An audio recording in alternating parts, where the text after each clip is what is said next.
అందరికీ నమస్కారం. శ్రీ మాత్రే నమః. శివ సంబంధమైన విషయంలో చాలా పరమ పవిత్రమైన ఘట్టంగా మనం భావించేది గంగావతరణం.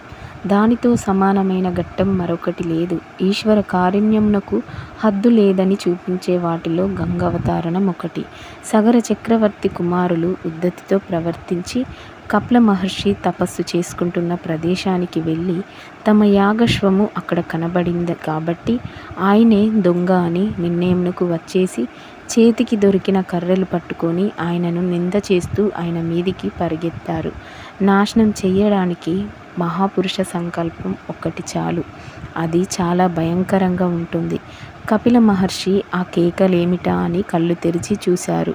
సగరులు మీదికి వచ్చి పడుతున్నారు. వెంటనే ఆయన కోపమును పొంది వారిని చూసి హుంకరించారు. అంతే, వారిలో నుంచి పుట్టిన కోపం అగ్నిగా మారింది. ఎక్కడ ఉన్నవాళ్ళు అక్కడే 60,000 మంది బూడిద కుప్పలై పడిపోయారు. అంశుమంతుడు చూశాడు. వాళ్ళకి జలతర్పణం చేద్దామని నీళ్లు పట్టుకు వస్తున్నాడు. అప్పుడు గరుత్మంతుడు, ఇలా మహాత్ముల క్రోధాగ్ని చేత ఎవరు మరణిస్తారో వాళ్ళని ఉద్ధరించడానికి సామాన్యమైన జలములకు అధికారం లేదు. వీళ్ళు ఉర్ధ్వలోకములను పొందరు. వీళ్ళ భస్మరాశులు తడవాలంటే ఆకాశం నుండి గంగా భూమి మీదికి ప్రవహించాలి. అలా ప్రవహిస్తే అప్పుడు వీళ్ళకి జలతర్పణలు అయినట్లుగా భావింపబడి వీళ్ళ దాహం తీరి వేగ్రత తీరి వీళ్ళు ఉన్నత లోకములను పొందుతారు. కాబట్టి నీవు ఈ నీటిలో జలతర్పణ చెయ్యకు అన్నారు. దీనికోసం ఇక్ష్వాకు వంశంలోని వారు బెంగ పెట్టుకున్నారు. ఇక్ష్వాకు వంశంలో తరింపచేసేవారు లేక కొన్ని తరాల పాటు పడిపోయిన సందర్భం ఏదైనా ఉంటే అది ఒక్క సగర చక్రవర్తి బిడ్డల వల్లే. చాలా కష్టపడి సగరుడు, అంశుమంతుడు, దిలీపుడు వెళ్ళిపోయారు. భగీరథుడు వచ్చాడు. సగరపుత్రులు మాత్రం బూడిదై అలాగే పడి ఉన్నారు. వీళ్ళకి జలతర్పణాలు లేవు, పితృకార్యాలు లేవు. వీళ్ళు ఉద్ధరింపబడే మార్గం లేదు. అలా పడిపోయి ఉన్నప్పుడు మనకి భగీరథ ప్రయత్నం అనే ఒక మాట వచ్చింది. భగీరథుడు తపస్సు చేయడానికి బయలుదేరాడు.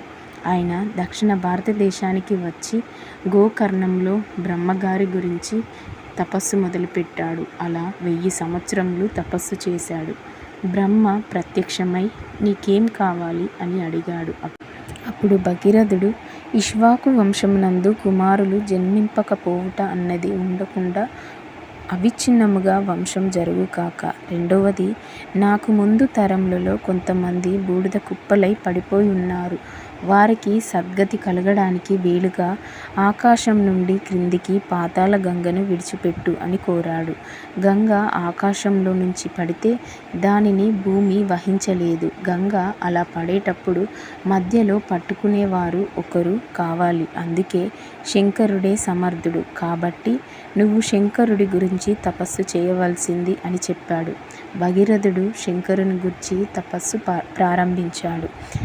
శంకరుడు భగీరథుడు చేసిన తపస్సుకు ప్రీతి పొందినవాడై అతనికి ప్రత్యక్షమై నేను గంగను తలంత పడతాను అని చెప్పి గంగను పట్టడానికి జటాజుటంతో పరమేశ్వరుడు హిమవత్ పర్వతం మీద నిలబడ్డాడు. అప్పుడు గంగ అనుకుంది, నేను ఈయన తల మీద 10 ప్రవాహ వేగంతో వెళ్ళిపోతుంటే ఆ వేగంలో ఈయనను పాతాళానికి ఈడ్చుకు వెళ్ళిపోతాను అని.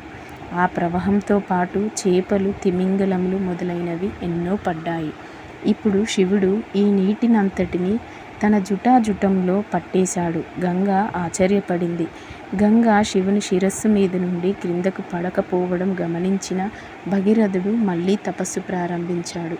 శంకరుడు కరుణించి గంగను క్రిందికి వదిలాడు. ఆ నీరు వచ్చి మొట్టమొదట బిందు సరోవరంలో పడింది. బిందు సరోవరం బ్రహ్మ తపస్సు చేసిన స్థలం. అక్కడి నుండి 7 పాయలుగా విడిపోయింది. భగీరథుని అనుసరించి ఒక పాయ వెళ్ళిపోయేటట్లుగా అనుగ్రహించాడు. దేవతలందరూ వాళ్ళ వాళ్ళ వాహనాల మీద వచ్చి ఆ గంగావతరణ దృశ్యాన్ని చూస్తూ ఆశ్చర్యంగా ఆకాశమంతా నిలబడిపోయారు.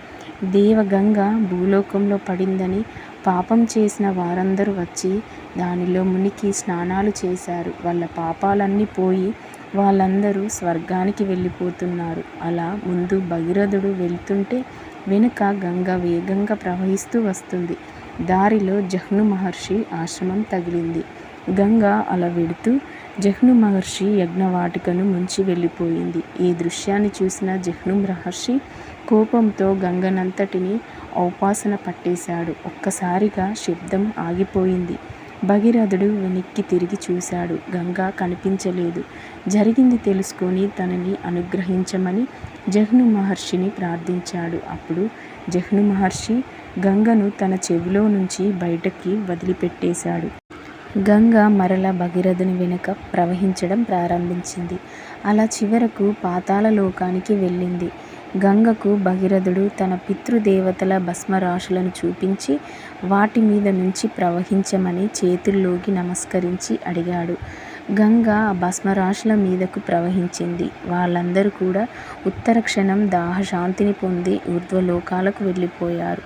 వెంటనే బ్రహ్మ అక్కడికి పరిగెత్తుకుంటూ వచ్చి భగీరథుడిని కౌగిలించుకొని, ఓ భగీరథ, ఇంకా లోకంలో ఎప్పుడైనా ఎవరైనా ఎక్కడైనా ఎంత గొప్ప ప్రయత్నం చేయవలసి వస్తే దానికి భగీరథ ప్రయత్నం అని పేరు వస్తుంది. అన్నింటిని మించి ఇన్ని కష్టాలను ఓర్చి ఓర్పుతో గంగ పాయను పాతాళంనకు తెచ్చావు కనుక ఈ పాయకు భగీరథ అని పేరు వస్తుంది అని చెప్పి అక్కడి నుంచి నిష్క్రమించాడు. సాధారణంగా వాల్మీకి మహర్షి దేనికి ఫలశ్రుతిని చెప్పలేదు, కానీ ఈ గంగావతరణ విన్నవారికి ఆయన ఫలశ్రుతిని చెప్పారు. తెలిసి కానీ తెలియక కానీ ఎన్ని పాపములు చేసిన వారైనా సరే నమ్మి గంగావతరణ కథ విని చేతులెత్తి నమస్కరించి పరమేశ్వరుడు అలా నిలబడిన ఆ గంగాధరుడు పాదములను దర్శించి ఆ తెల్లటి పాదములకు ఎవరు నమస్కరిస్తారో, ఎవరు పరమ పూజ్య భావంతో విశ్వాసంతో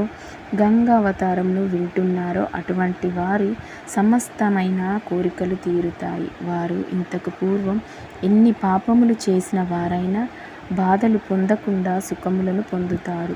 వారి ఆయుర్దాయం చక్కగా వృద్ధిలోకి వచ్చి వారు దీర్ఘాయుష్మంతులవుతారు, చిరంజీవులవుతారు. అపమృత్యువు దోషం ఉండదు, చక్కటి కీర్తి పొందుతారు. అనగా ఈ గంగావతారణం చదవడం చేత మనసు మారి భగవంతుడి వైపు మనసు ప్రచోదనమై వేరొకసారి నేను పాపం చెయ్యరాదన్న సద్బుద్ధి కలిగిన వాడు పుణ్యాత్ముడై లోకం చేత కీర్తింపబడవలసిన వాడిగా మారుతున్నాడు. కాబట్టి గంగావతరణ ఆఖ్యానం అంత పరమ పవిత్రమైనది.